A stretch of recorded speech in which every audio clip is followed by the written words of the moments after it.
Well. You're listening to Gloves Off with Professor Buitrón. Alright then, I may say words on point, straightforward. No jibber jabber, everybody forward. Issues, facts and solution. Get it at Gloves Off with Professor Buitrón. Alright, what other thing is a revolution? Get it on point with Professor Buitrón. Gloves Off, no nonsense issues, politics, community. A better men follow reader. Gloves Off, a revolutionary show with everything that you need to know. With Professor Buitrón. Watch ya! We're back at you in Gloves Off, and today I have a legendary Grandmaster Bram Frank, his brother, and a person that I admire. He's my older brother in the martial arts and in family, really. And we're talking about blade because he has designed a knife that it can be used by many. And what I say a knife that can be used by many is an actual utility knife that people can carry, not for self-defense, but as a tool, what a knife should be used for. But how are we doing? You doing good? Yeah, I'm doing fine. Thank you, Brother Paul. Thank you for the nice intro. Well, it's the truth, and that's what people need to understand. But, we've talked a lot and we've always communicated back and forth, and many martial artists and brothers of ours that are out and teaching kind of all say kind of the same thing, but really don't say it. It's, everybody trains when they have the blade already out in their hand and the person's already in their hand and it's already a West Side Story type mentality. The essence of a knife fight in the street is pulling out the blade, drawing, yeah, absolutely. Deployment. I want you to explain deployment to me. That's something you and I've talked about before, and it drives me nuts because obviously when you're just teaching, you can already have it out. But when I talk about deployment, people go, what's a big deal? I said, well, accessibility. Because not only deployment, but if you can't get to it, you can't deploy it. So I go, accessibility is important. So how does it sit on your clothing, in your pocket, whatever? And I'm sure you've seen, everyone likes these sit deep in your pocket where you got to stick your, and pull it out. And I'm like, if you have to stick your hand way into your freaking pocket in the middle just to get it out, and then you have to roll it over to get it open because it's a normal single-handed opener. It's got some kind of opening device. And what's happening all this time? So accessibility, it's like the people go, I carry it in my pouch, I carry it in my purse, I carry it somewhere. I'm like, can you get to it? Oh, well, I train. You train what? Do you train accessing? And as you know, with one of my guys, because of the Bramp, and my spoon clip, it's always accessible because it sits pretty high. So it's a gross motor skill and it comes up as a hammer. And you've heard people argue with me over the years going, what do you mean it's a hammer? I said, well, as you said, I make an impact tool that happens when it opens, like a Leatherman or something, or I have an edge tool that I can use. But when I come up, I can just pick it up and I'm already in a defensive mode. I don't have to cut someone, as you know. I don't have to, attack them. People go, what's important about that? I said, well, I pick it up and I can do what anybody does in panic motion. I can hammer.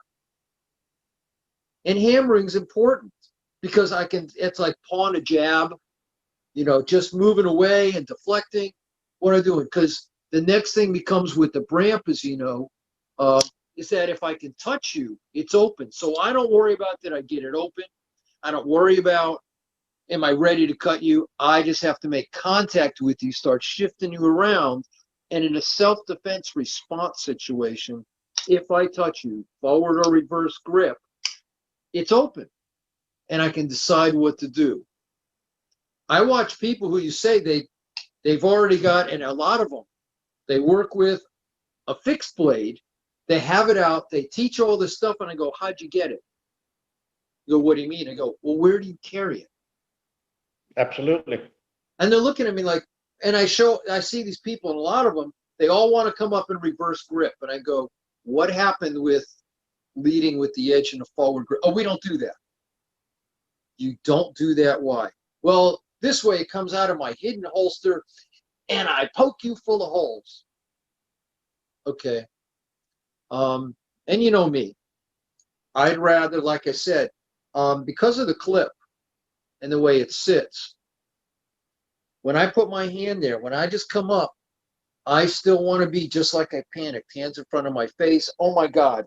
Well, that how I grab it in any of the holsters I designed or out of my pocket, I can't miss it.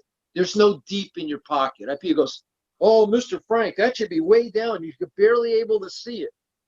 Well, if I can't see it, if it's way in my pocket and you're beating on me and I'm trying to find it, how the heck am I supposed to pull this thing out?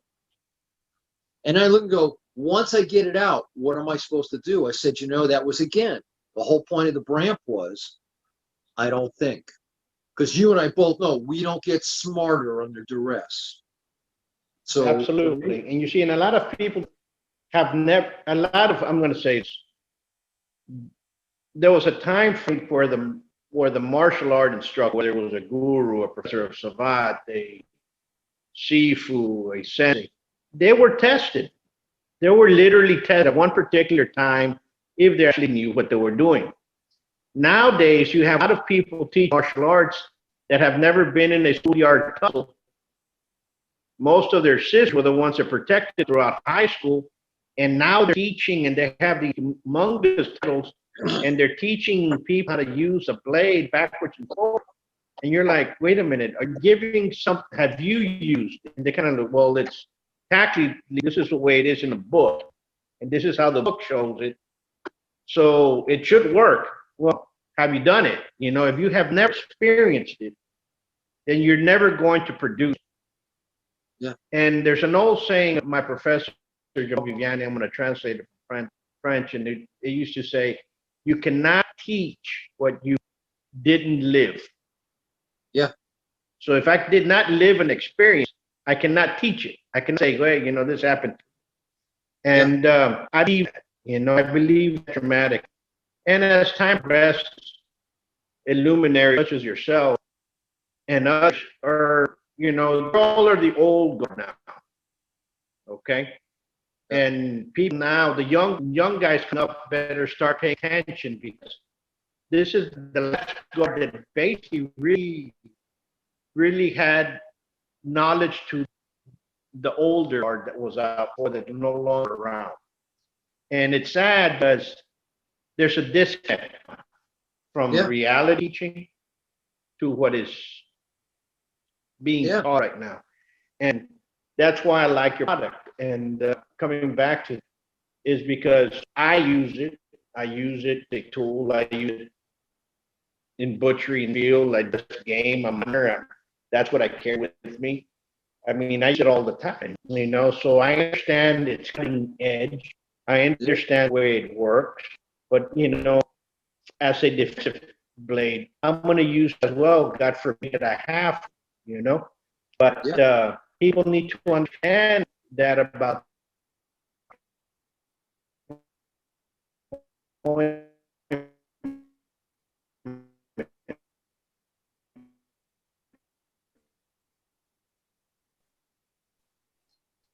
froze.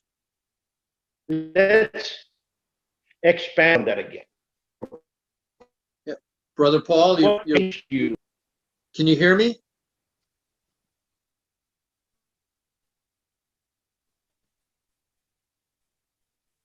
I can hear you. Okay. The question was, what was it for deployment? I don't know. I've been watching, me, I look at all the FMA stuff online, and I watch people, and they look like they're on speed. I don't know how else to describe it. They're doing all these cuts, and they're flying through the air, showing all the stuff they're going to do, and they're doing it on dummies. And I'm like, what's the other person doing when you're allegedly doing all this stuff? Have you actually ever cut anything? Because I know you're flying through the air, but if they've got different kinds of clothing on, which becomes like body armor, if all you've cut is their clothing, what have you done? And if the only thing you know how to do is punch all these holes and stuff, what if they have on body armor? If what you're teaching only works while I'm wearing a t-shirt, from a hot climate, what you're teaching is a lie. And I go, you're also teaching irresponsible. To go, no, I'm not. And I have to backtrack a minute. I watched someone who I've known for a long time. They put like blood packs on the bobs, and they have these women, you know, trying to encourage them for self-defense, poking holes, and there's blood, you know, the fake blood splattering everywhere, and the women are screaming while they're poking holes in the bob. And I went, how can you teach that? I don't care what happens to this woman. If she goes out and punches, you know, pokes out the guy's eyes, punches holes through his face, punches holes through his whole body, all because she's panicked, where do you think she's going? I said, she's going to jail. And when they get done with that, think of the civil liability that you blinded this person or incapacitated him with all these holes because you were under duress. That you weren't, you felt threatened, so you attacked them back because you're teaching them no mercy, go with it. Sort of like, you know, the old, be a part of Cobra Kai and the old, you know, Karate Kid. Where is your reasonable force? Well, I was always told that martial arts, you know, after the do part, the way up, we were supposed to learn judicious use of force and proper levels of force to accomplish something. And even in when it's used as a war art, it was taught in the old days, I use what's needed to finish the objective. I didn't stay there and pound the, you know, see how much damage could I do to someone who didn't need damage. And it watches and go, not only is what you and I talked about, that there's no ability to access. They limit to everything that, especially reverse grip. Reverse grip is poking. You know, none of the stuff you and I were ever taught. Sure. And when I show people about, well, if you're not cutting figure eights, because figure eights is the easiest way to learn cutting in reverse grip, I don't need a knife. As you know, if I'm using it, I could carry an awl. I could carry a screwdriver and accomplish what they're all accomplishing. I look at people and go, do you understand most of the stuff you're designing as well? As you said, no use for a tool. You're a hunter. You use my tools for hunting. I was just showing a couple of guys who were here who were craftspeople. And I said, you know, the whole point of the bramp was I can be on that bramp so I can guide the tip. So some of my dad's old friends who were sculptors, I showed them, they went, oh my God, you have such great control. And I went, it's a tool. And you've always heard me say, I make edge tools. I just showed someone yesterday, they said, what's that? They said, oh my God, it looks like Pac-Man or Mrs. Pac-Man. I said, exactly. And I was talking to the guy who's installing the cable in my house. I said, look, you're cutting all that wire and having a hard time in that little pocket. I said, put the wire here. I said, you can cut around it and then take the bramp and just strip the wire off. And he goes, oh my God, that's a great tool. And I went, right, it's about a tool. And then that goes back to our deployment. You and I both know in the old days, no one wanted to be hit with a war hammer. Oh, hammers are stupid. No. So we used to be scared of a lot of bikers who carried, you know, ball-peen hammers on their bikes because they can't get in trouble for carrying something they can use to fix their bike or do whatever. And no one wants to be hit by a ball-peen hammer, which, and I mentioned I have a ball-peen hammer or a tomahawk. And again, people laugh when I use it to hammer nails or use the jimping on here to undo nuts and bolts and stuff. And I'm like, all of it is part of the whole attitude. If I have a tool and I use it as a tool, then I use it as a tool in a self-defense response situation. And when it started to freeze, I was going to tell you, I just had 2 people contact me saying they want to learn knife fighting. And you know me, I'm always saying I don't teach knife fighting. I don't teach fighting with a knife. I do teach self-defense response with an edge tool because I tell them I don't make fighting knives. As you and I both know, coming, you know, especially so that I would need to have gauntlets on and I have to have guards to protect my hand because that's the first target. In all real blade work, I cut your hand off, I win. I don't care about your stomps, your body. But all these people want to attack bodies. Whoever said, look, I do my best to give you a protected tool, but I teach an edge tool response. And you and I've heard you talk about it, and that's why I'm glad that you fell in love with it when I went to show you the tools. And I've been, you know, one person time going, look, in our world, you got to carry a tool. It has to do something besides kill people. Something that only kills people and techniques that only kill people and maim them. That's a weapon. I don't care if you're the weapon. People, I'm the weapon. I said, I wouldn't advertise that, because if you harm someone, you've put in public, I'm a weapon. And weapons by definition are designed to, maim, harm, or kill people, other people. Tools help us utilize energy to accomplish more work and accomplish it better. I've watched you, and I told you I got some friends when I first showed you, who they love using my tool to do what you do. They're hunting, they dress down the animals. I have friends who use it, big fishermen. They like using the Bram to descale the fish before they fillet them. They go, it's a perfect. And I'm like, yeah. And my guys like Brian Smallwood, who teaches building sets for Broadway. All of his guys carry, because like I said, they can hammer with it, strip with it, cut with it, play with it. Someone go, what are you doing?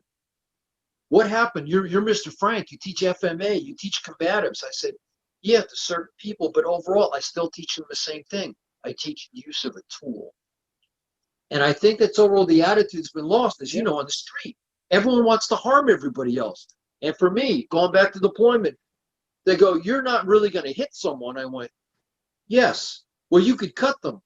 Well, as Gary Johnson, Shooter's Toolbox, say, while my hand's on this tool, it can't accidentally open, and I'm forced to hit you and use judicious force. And it's perfect. And for folks that are in boxing and savate and so forth, and you pull it out, because I have here, and you put it out, and the peekaboo stand go inside. It's deadly empty, because you're going to go inside. You need that tenacity.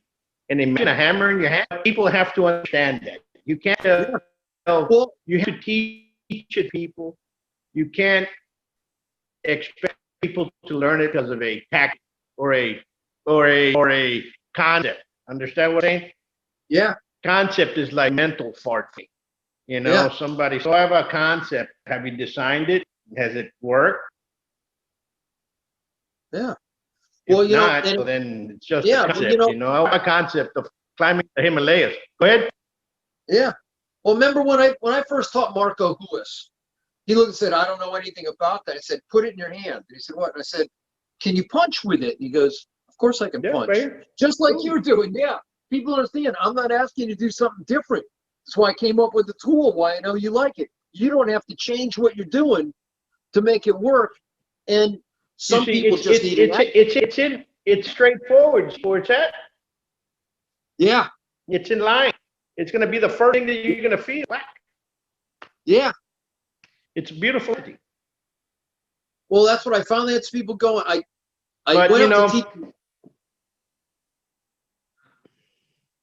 Well, people have laughed at me for my Bram for many years and go, what's that? And I go, that's because I really believe in hammering.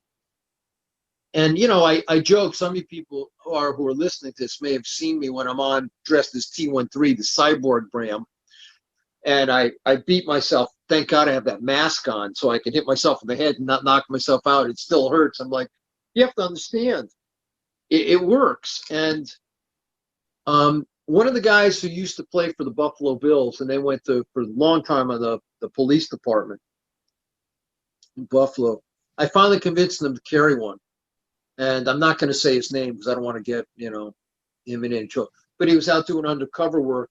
And when he came out, he had an altercation with a biker. And the first thing he grabbed was his tool. And he actually hit the guy in the chest. I did mention that he used to play for the Buffalo Bills all the time. And when he hit this guy in the chest, the guy just dropped. And he called me up and said, I like this tool. It really worked. They had checked. I didn't have a firearm on me. I just couldn't grab it as the quickest thing.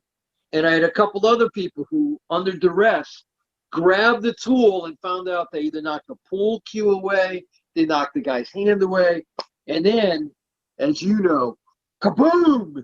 Got that shot in there, and the guy just dropped. And they went, sir, gee, it works. And the reason I got it is I grew up as the little Jewish kid in there. He's always getting beat on.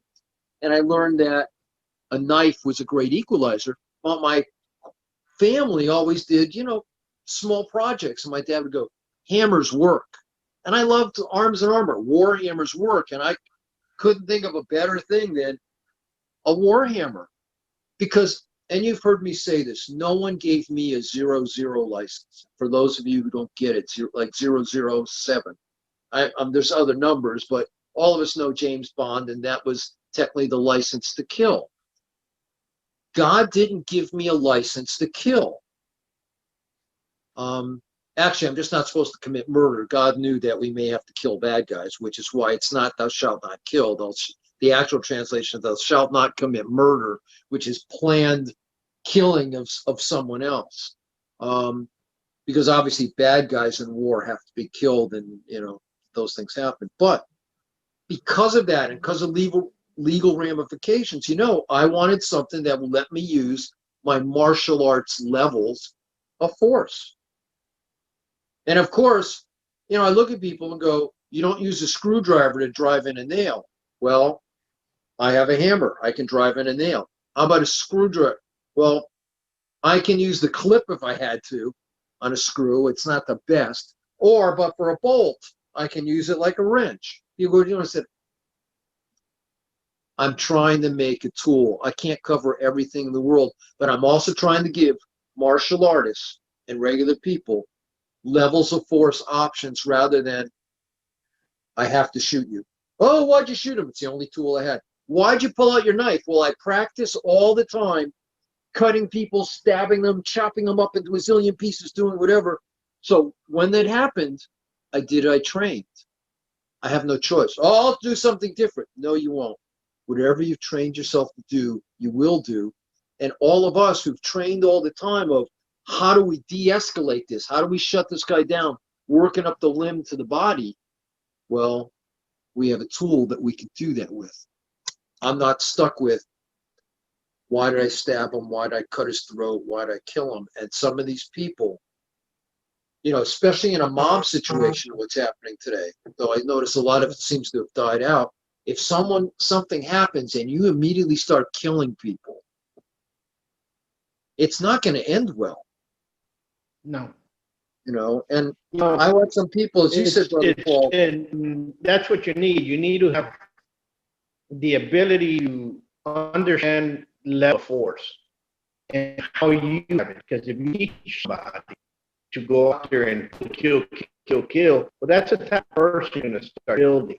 And that's not really what a style or a traditional system is, a fighting system. There's a lot more to it than that, And right now, I think people that are teaching, I think we kind of got a subject, but people that are teaching have never learned the base and appreciated the base and movement, and all they're concerned about is skill. And that killing is not what martial arts is about. It's about the preservation of life and the love of life and the love of my community and the love of my family, and those that we have to protect. That's why we love what we do, because we love our community. Yeah. Well, I think that's where people got confused, like with Guru Dan and Remy and some of the others, when originally they didn't want to teach bladed arts, and some of your seniors, because they didn't want people to have wild, crazy, let me show you how romantic it is to cut people up, rather than I do that to save my life and to save the lives of the ones I love. Not that I extract vengeance on people. And I watch people who, they're making it romantic. They have all-out blood and gut war out there. I'm like, you've obviously never been, you've done it in a dojo. You've never done it for real, because if you did it, you wouldn't want to be cut. You don't want these pieces. And, the people who work front line, first responders, some of them who don't train still understand trauma. They don't want to be they don't wish that trauma on anybody. For those of us who've been involved in both, the older I've gotten, I don't wish it on anybody. Obviously, I look at people and go, I'm a grumpy old man.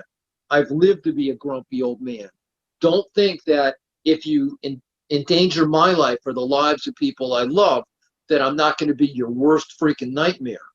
Well, you're such a wimp about the rest of it. Yes, I am, because I'm not going to waste what the skills God gave me to do something stupid like try to harm you, maim you, or kill you over something stupid. Again, you endanger my life, the ones I love, that's going to get me to have a different kind of response. You threaten Absolutely. the republic, you know, Absolutely. you threaten my republic. Depending upon what the leader of our republic tells me to do, will determine my level of force, because I love America and the constitutional republic, and I will not let it be taken away. But besides that, because it's a separate question, for actual use of force on people, I'm a big believer in non-lethal. And again, because of the Bramp, I can do Pac-Man, I can do less than lethal snap cuts. I can even, because with my tool, once it's open, I can still use the back Bramp and redirect people and do non-lethal while I'm in lethal mode. And the one advantage, with mine, because I'm a firearms guy with my patented lock release on the back of my lock, is I can de-escalate if I need to. And you've used knives before. I don't know any other knife design that you can de-escalate and shut it down without coming out of battery. Other knives have to go out of battery in my system, and out of battery on the mechanics of the tool to shut it down. With mine, as you know, right in the middle of flow, it shuts down. I'm not out of battery ever to shut it down. I'm not out of battery to open it. And somebody said, Absolutely. what's the point of that? I went, well, the point is understanding the flow of force and knowing I don't have to exceed a certain level of force to accomplish. And again, a tool, what am I trying to accomplish? For me, and I know you do the same thing, I just want to give this guy an attitude adjustment, because if I can get an attitude adjustment and not have anybody harmed, I won. I use my knives people go, you don't use those every day. I said, yeah. And they go, your blades, it's not clean, because I clean it a couple times a day, because I cut everything with it. I cut food with it. I open boxes. I cut tape. Sometimes I'm cutting different objects in the house that I need to cut. I use it when I'm practicing on my swim noodles. I practice doing them. I use it for my sculpture. I go, look, this is my everyday carry. I use it all the time. Don't you have a killer knife you carry with you? No. I don't carry a killing knife with me, because that's the last thing I want to explain is, this is my killing knife and I killed with it. Thank you, Mr. Frank. Have we got a room and board for you for the rest of the— oh, no, that's right. Yep. It's COVID.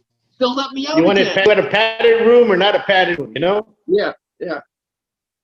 But, I could joke about it that you and I today, they might actually let us back out. No, we're the good guys. They won't let us out. They only let bad guys back out. Absolutely. Brother, we're running out of time, and it's always talking to you. If folks want to buy your knife, how can they hold it? Go to www. How can they hold it? Where can they buy it? Yeah. Go to www.cssd-sc.com. And I'm sure you can probably post it, when this shows up.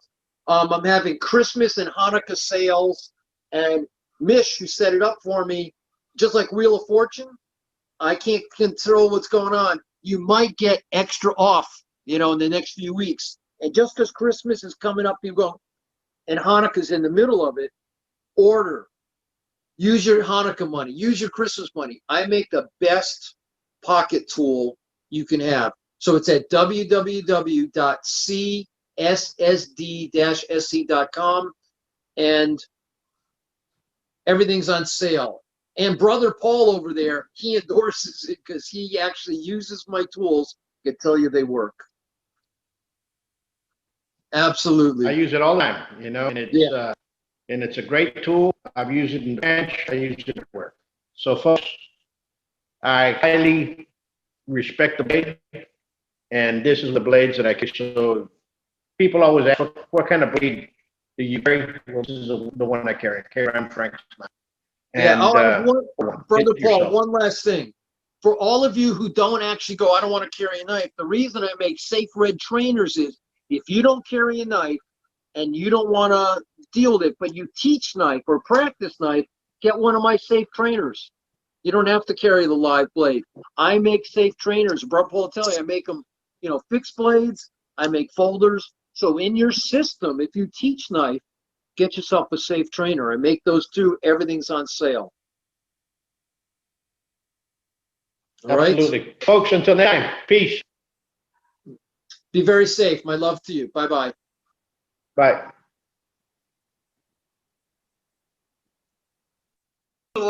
Today, in America, more than 5.5 million men, women, and children train in a martial art regularly. Buitron Academy has been serving Laredo for over 30 years now.